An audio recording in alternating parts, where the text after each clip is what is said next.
Hey everyone, and welcome back to Game Brigade. I am Brian Greer, and today we're bringing to you an exclusive interview with Mythwind. I'm excited to talk about this game. It's coming out in Kickstarter in September, so we're going to be diving in and asking some serious questions. So I'm going to go ahead and bring this right up. Brendan, go ahead and introduce yourself for the stream, or I guess Hey, think this is not a yeah. stream; not a live show.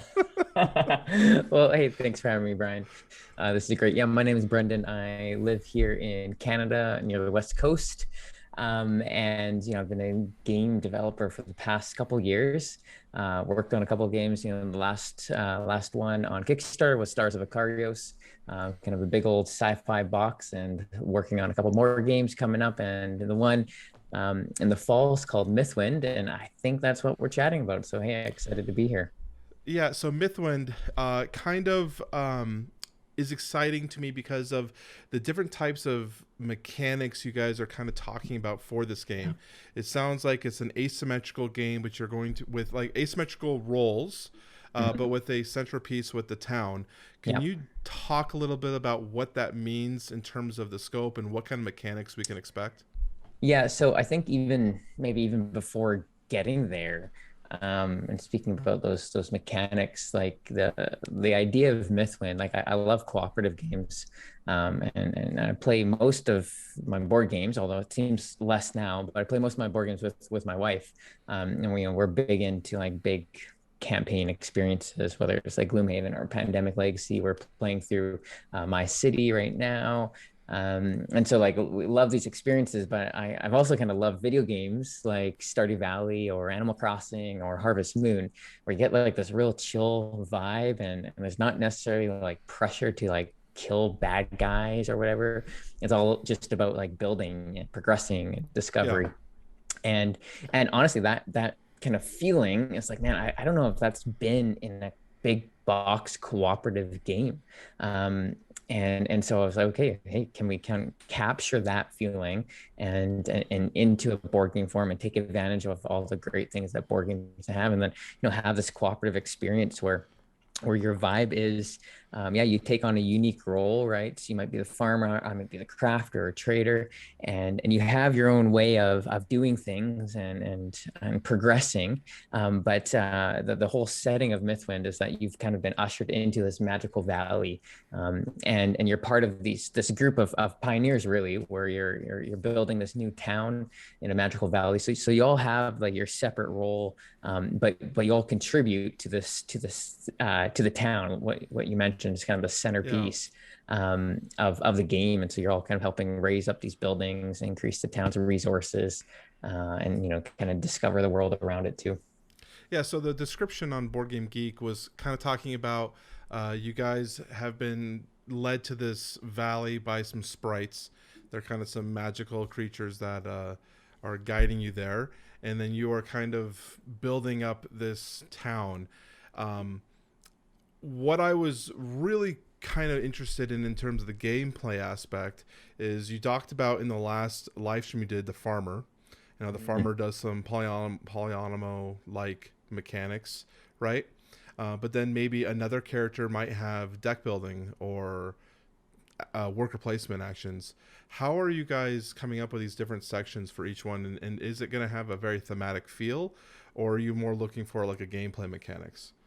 Are you going for Yeah, more thematic or more gameplay or both? hopefully both, right? Yeah. Hopefully both. So we don't want to shoehorn mechanics in a place that it doesn't fit the theme. And so when I think of a farmer, I think of crops, I think of barns, I think of you have a plot of land, and you're putting stuff into it, and so I love that feeling, and so I think polyomino, because you get this real kind of physicality of like locking in pieces and then harvesting those pieces, and so it just makes sense in my brain.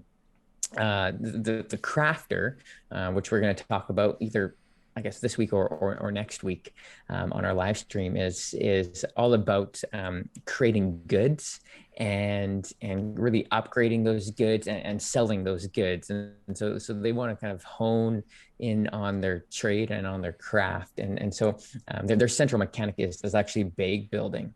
And it's interesting because the crafter as a bag builder really has this sense of like pursuit of perfection, and like oftentimes bag builders is like kind of optimizing what's in the bag and then taking advantage of how it comes out, and then using it, and then you get kind of the physicality of reaching into the bag and kind of dealing with the resources that you get drawn, and so those are the kind of two.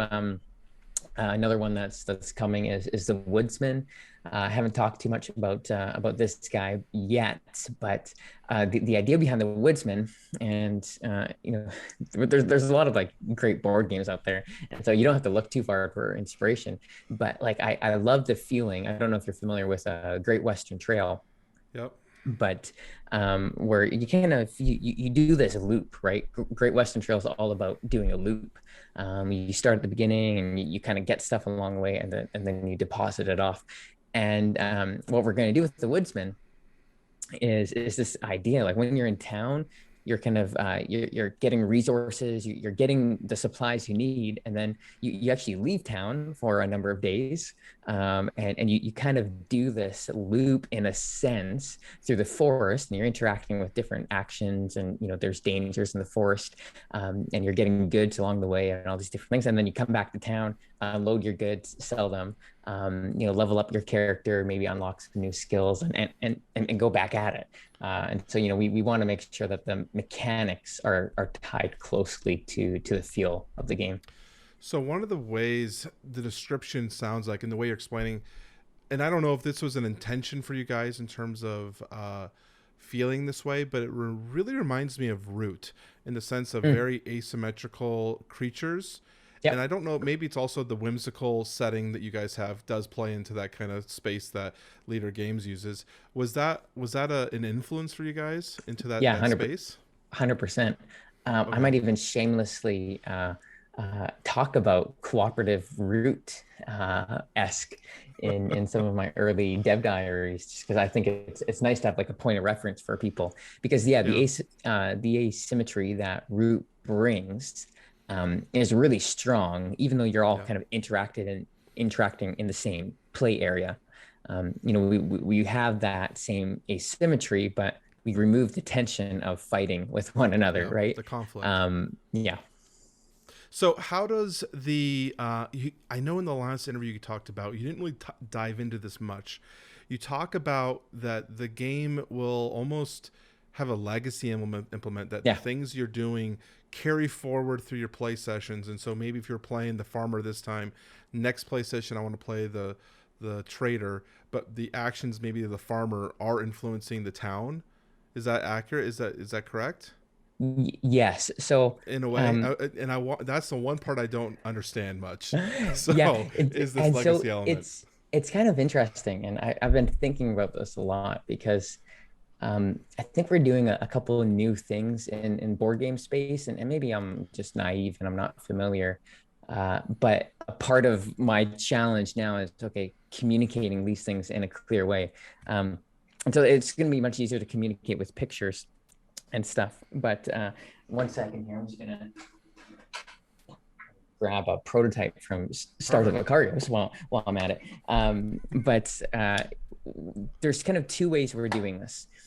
The one way is through the physical components of how we're saving the game, and this is maybe, I think other games might do it, but Mythwind is legacy, not in the traditional sense. We're not ripping anything up. We're not doing stickers or any of those things. But how we're doing it is we're taking advantage of two things. One, right, we're taking advantage of like dual layer boards like this, right? Okay. This is this is our player board for Stars of Icarius.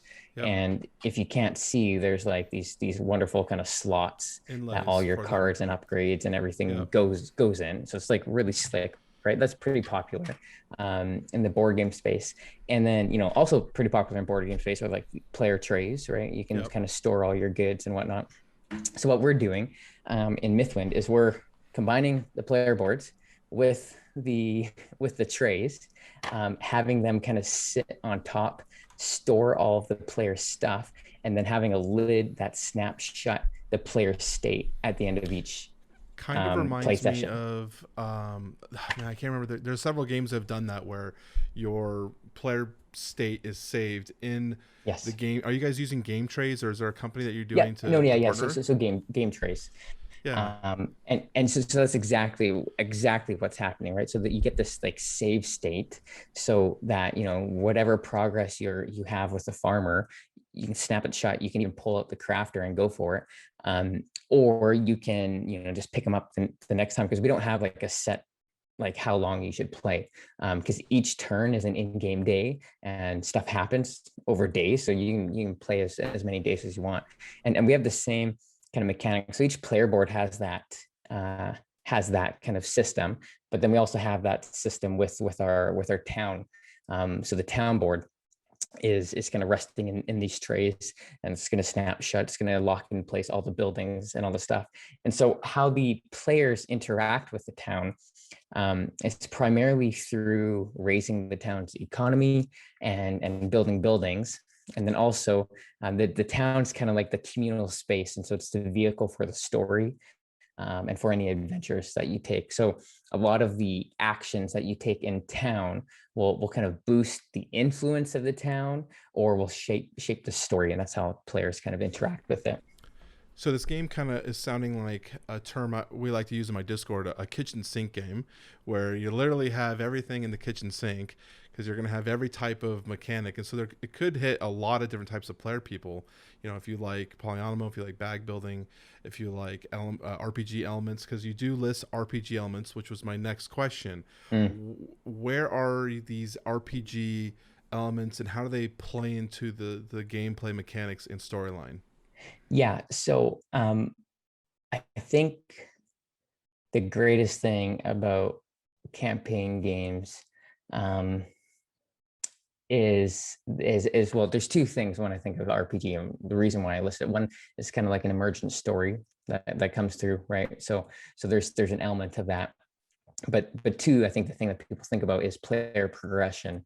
And so you even get like a slice of this with like Pandemic Legacy, right? Where you're adding the stickers and the different abilities on Pandemic, and that's just one of the things that keeps the game interesting from game to game, because you're leveling up your character.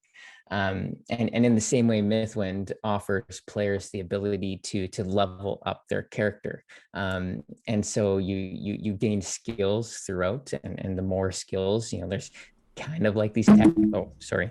You're good. There's kind of like these tech trees, that each of the characters have, and so they unlock skills. And so by hour 5 of the game, your farmer is going to play very differently than hour 1. And it's not just that your farm's going to change and the different kind of polyomino pieces are going to change, but you're actually what you're able to do each turn, and the interactions that you can have are going to be different because you've upgraded your character. And so that's kind of like the RPG sense that we're So tapping into. in this sense that Gloomhaven kind of did this idea Yeah. where you had your characters, you upgraded them, you played them, and once you were done, you locked them away and you unlocked a new character. But if someone wanted to go play that old character that you'd already unlocked, all of your unlocks and upgrades were still permanently attached to that character, kind of make them customized. Is that the same idea? So if I am done playing the farmer for right now, are the next player who chooses to play my farmer, are they playing my farmer, or are they building a new farmer? Yeah. How does So that work? so they would play your farmer, Okay. unless they would just wanted to start To fresh. reset. Yeah, and that would, it's nothing is a permanent. Is resetting hard on a character? It sounds like you're not having any tearing of cards or stickers, so obviously the Yeah, reset so seems like so it'd be something we easy. something we haven't solved yet, and open to kind of figuring this one out. But let's say you and I, we're playing sessions of Mythwind, and we want to switch. We want to each play the farmer, but we every other session we want to play our farmer. Not too sure how to do that in a way that's like elegant, because right now we have like this really elegant system that saves the state of the character. We could do like a little pad and be like, well, I have this and this and this, but Yeah, yeah, yeah, right. yeah. And so it's right now, it's like you save the state of like one character, right? Yeah. I really do think the idea of having the inserts, the player box inserts that has the saves, and like you could say, okay, I have these upgrades, and you put them in the little box. I think that's really clean, and I like the idea. Uh, Again, I'd love to see more development in terms of what does the scope of upgrading the character and the RPG sense, because I think it's interesting because there's not a lot of games that take these mechanics but also add that narrative campaign. Now, are you going to have a campaign with this, or is this just really more of a gameplay session? Yeah, so campaign is like an interesting word. So there's a story to be told in the game. Okay. So how the game works, kind of basic mechanics is you flip a season card from the season deck, and on some of the season cards will be an event trigger, and that kind of cues up an event for the town. And so there's a story that gets told throughout the seasons of Mythwind that you actually impact based off of the choices that you're making in town. And the story kind of reacts to how you're working in town. So if you're like going heavy on production and less on culture, the story actually reflects that a little bit, and the different elements are like the story deck is being evolved as you're adding different cards into it, and so it's growing. So um does Mythwind have an end? Is there an end to the game? Does the story end? Is there completion, so or is it a so so continually so evolving yeah, space? yes and no. My co-designer, Nathan, he gets a little bit nervous every time I say a Mythwind is an open-ended game, because what does that mean, right? And for me, it means the same thing that it means in the video game space. Is like, yeah, you can get to the end of the story, but that doesn't mean you have to finish playing the game. um, but there's a big asterisk. It's like, yeah, you can get to the end of the story, but we're aiming to add more to the story as it goes. But we're also like, hey, if you want to start the story from the beginning and experience it differently, yeah, you absolutely can. But you could get to the end of the story, because there's a finite amount of cards, right, that are going to be in the game. But you can keep on playing, you can keep on experiencing the gameplay of the game, no problem. For sure, for sure.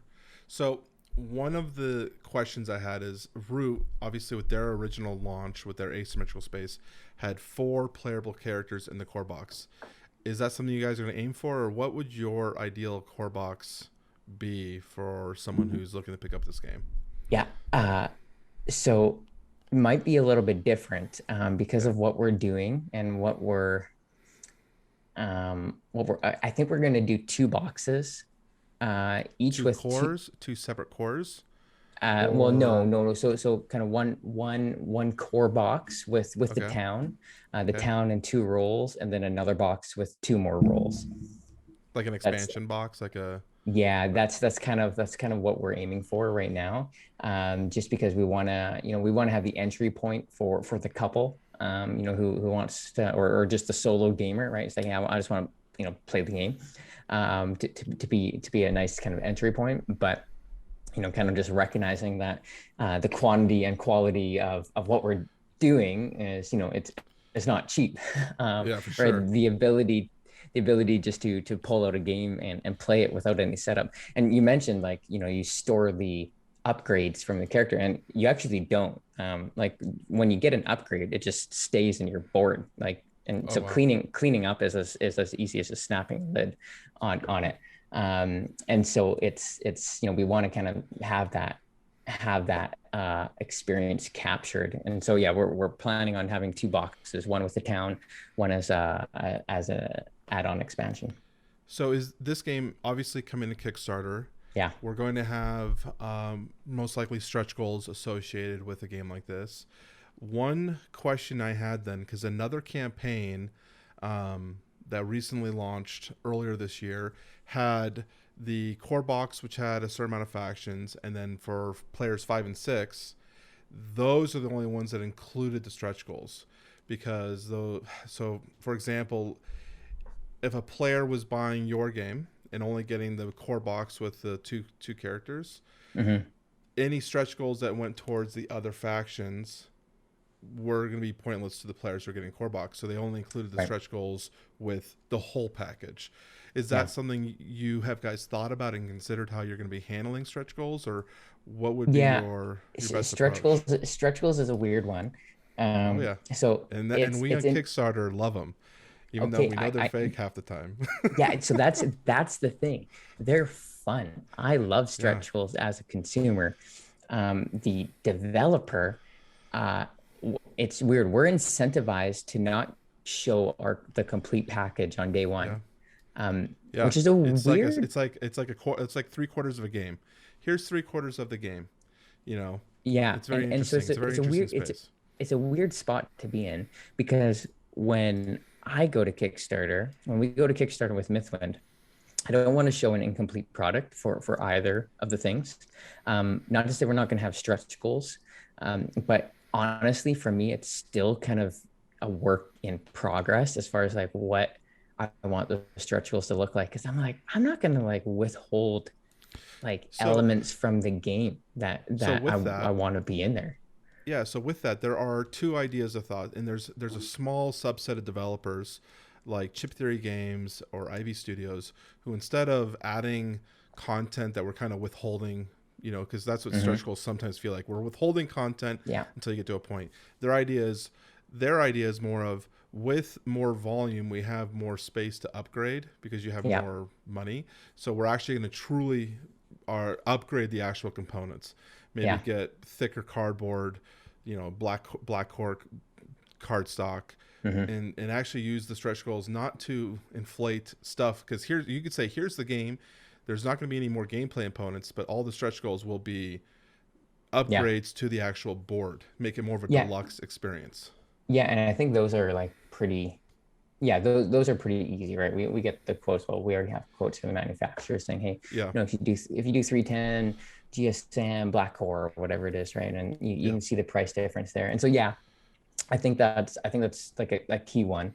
Um, the one that's probably low hanging fruit for me are like kind of like story booster packs, because the event deck, it is this kind of like organic growth thing. We can actually like have an 8 card boost, kind of in like a Pokemon pack, that is like an isolated story that We're gonna you have a know living card game, well, Mythwind. it's in a sense the story is right, and so Yeah, you would open up that pack and you would insert one of the cards, like this first, like insert only this card, right, and it goes in, and then the other cards are just kind of stored away, and then when you draw that first card, it kind of initiates the storyline, and so there's a little branch, right, and so you're getting this kind of another little unique kind of little branch that's an story. interesting take. It's a Um, very interesting, unique take. and so that's like right now, I'm like, yeah, we'll probably do that, um, because that's something that I think adds some value to our Kickstarter backers, right? It'd be like a Kickstarter unique thing, and we can have some fun with it with the community. There's some other pieces like I'm toying around. We're toying around with pricing for like pre-painted miniatures and in the game itself. Like we only have 2 miniatures in each of the core boxes. What are the Just like miniatures of the for the character? characters, for the Okay, farmer and the okay. crafter, like those characters. We have just like a miniature instead of it being like a meeple, or I like the feeling and look of like, hey, this is my farmer. um and so toying around with the idea of like doing pre-painted option for that. And so yeah, there's a couple things, but stretch goals is one of those things that we'll look into over the couple months here. Yeah. So the other question then is, are you planning on going to retail, Yeah, or is this 100%. Kickstarter exclusive? So this will be retail Well, hopefully, if we if do everything well, goes and well. and If it goes well. if retailers pick us up, yeah, absolutely. So I the think this. question that I like to ask then, so knowing that the final plan would be retail, that's where we want a plan to be. What would you ask? Because most of my viewers are Kickstarter, Yeah. and we're all in the Kickstarter. That's generally what we cover. What would you say is your elevator pitch to why back now? Why back this game rather than wait for retail? Yeah, totally. Well, one, you'll guarantee that you get it is kind of one thing. If Yeah. we don't have backers, it's not going to go to retail. Um, two, we're gonna have like the stretch goals. We'll have stuff that is Are only you gonna not have all. Kickstarter exclusives? So that's the thing. I'm gonna asterisk this. Not only Okay. available on Kickstarter, but Yeah. Kickstarters will get it for free. Yeah. Right. So like these stretch goals that we're talking about, these booster packs. Um, and then most likely I have to nail this down, but most likely the price is either the same as retails or less. And typically it's like we'll offer probably a bundle deal with both of the packages for less. The all in Um, pack. yeah, and so that's kind of like the main. And then so there's all of that. But for so honestly for me and Brian, were you a backer of Acarios? Yeah, I was. Yep. Okay, so All so in, by the way. okay, okay, fantastic. I don't know if you've followed the campaign consistently, but like for me, one of my favorite things is the community engagement of Kickstarter. And I know Yep. for people who are in Kickstarters, like they love being a part of something. That's why we go to Kickstarter, right? Because we love seeing a game grow and maybe voicing an opinion and having that help shape the game. And I think some of these like big production games have moved away from it. And hey, I am betting and hoping for $1 million plus campaign for Mythwind. I think we'll clear a million, for sure. And because I think the game is great, and I think our Yeah. community is growing and great, but I never want to lose, I think, what is the essence of Kickstarter, and that is like a crowd-funded platform. Project. Yep. And so you followed along with the Carios. I am like super transparent with like every step of the way, in engaging the backers, asking for opinions. We've used a lot of the feedback from our community inside of the game, and it's great. The game is better for it, and it's not that I incorporate every idea because some ideas are just stupid, or people just Not every idea don't, works with the scope of the game. right, or people just don't know what they don't know. Yeah. But like the community that was around Acarios is it's so positive, and it's weird for a Kickstarter. Like I don't see many negative comments, which is a strange experience, but a wonderful experience.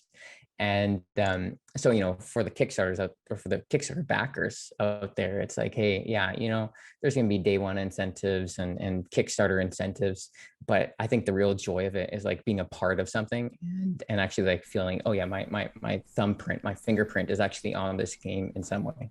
100%. One of the things that my channel covers, I don't know if you've watched my channel, but we cover we have a Should You Back series where we kind of Mm, will dive into a campaign once it goes live, and we say, okay, here's what the campaign's offering, here's any exclusives, here's the value, and that's one of the ideas why back now. That not every campaign, and I think every campaign should do this, is put in the very top of the campaign. Why back now? Selling the game to me as a consumer, telling me, this game will be Kickstarter exclusive or will not be Kickstarter exclusive, and we will be marking Kickstarter exclusive or free with Kickstarter back, mm, whatever, to better differentiate the value, because some people um, are looking for that monetary value, and I'm yeah, not necessarily pulling away from the idea, because I do think you need backers to make the game, right? So there's always going to be those people, but I always like to ask the question of yeah, what it's would be great. your elevator pitch? Yeah. So we've covered a lot of the massive questions. Is there anything that you feel like I didn't cover? Because I kind of dive deep in certain sections of the gameplay and the asymmetricalness. Is there anything that you want to talk about real quick with this game that I didn't happen to hit? No, I think it's great. Like feel free to join any of our kind of social stuff and be a part of it. But um, I think if you're interested in the the solo or cooperative experience of like growing and just seeing progress and not being necessarily concerned with, oh, am I winning or is this the end? Yeah. Then Mythwind's for you. One question, now that you just triggered something in my head here. Yeah. How does a round end? Because we talked about in one of your podcasts, you talked about the money, the currency is like kind of the victory points or the scoring points. Is that right? Yeah, sure. Is that So is there an end to the game? Is like, do you play 2 hours, 3 days, like, or so does it just each keep kind going? of, yeah, each in-game turn is a day. It's like each Yep. turn is a day. And so there's this natural cycle that every day characters will go into town, they'll interact on their player board. An event might occur, and then they'll take their character, put it back on their player board, end of the day. Yep. And so that kind of rinses and repeats. And so players can be like, you know what, and end of the day, great, this is a great time to pack away. Let's close it up for the night. So there's really, I think for me myself, I have to remove the idea that there's a winner. There's an ending and a winner. Yeah. It's a completely Yes. So cooperative. this It's more of an it's a experience yeah, it's a common, like what we're doing is common in the video game world. It is Yep. not common in in board the games. board game world. Like you're not competing against the board. Like most cooperative games, like Acario, sorry, Yeah. you're the team versus the board. And that's not the case. Like the board is your town, and you're trying to grow the board, so you're like the team with the board in Yeah. some ways here. Yeah. It's an interesting idea. I like the idea that this is more of, you kind of mentioned this in the video game space, but Animal Crossing, where you're going to wake up, you're going to go fish for some fish. I'm going to go, see who needs anything, make sure I talk to people, get my recipe, and maybe I'm done for the day. That was a good day. Oh, I got to pay off my house too. Make sure I go pay off my house. Something like Yeah, that. no, exactly. You know. That's the vibe we want to have. Like when I originally pitched this to my boss a while back, he's like, oh yeah, it's like the bonsai tree of board games, right? you Yep. you take out the bonsai tree, you trim it up a little bit, you tend it, you do this, and then you put it away, and then the next day you take it out, you trim it, and then you put it away. Right, that's the vibe. Yeah. Well, I give props to whoever your art director is, because the art is very stellar, and it really does bring that vibe to Yeah. it in terms of that mythical, whimsical feeling. So I'm very excited to see more of what the campaign offers. You do have a YouTube channel dedicated to this game, correct? Where you We do. cover the YouTube. So we'll plug that. We'll put the link down in the Great. section below. That way, if anyone is interested in seeing more of your game, you definitely interact with the audience there. And obviously, you said you take their suggestions into consideration with the development of the game. So definitely we'll plug that. Yeah, awesome. Oh, so that's about it. Brendan, thank you again for joining me here at Game Brigade. Is there anything else you want to say before we sign off? No, it's great. Hey, thanks for having me, Brian. Thanks for everyone for listening or watching. Perfect. Thank you guys, and we will talk to you all very soon.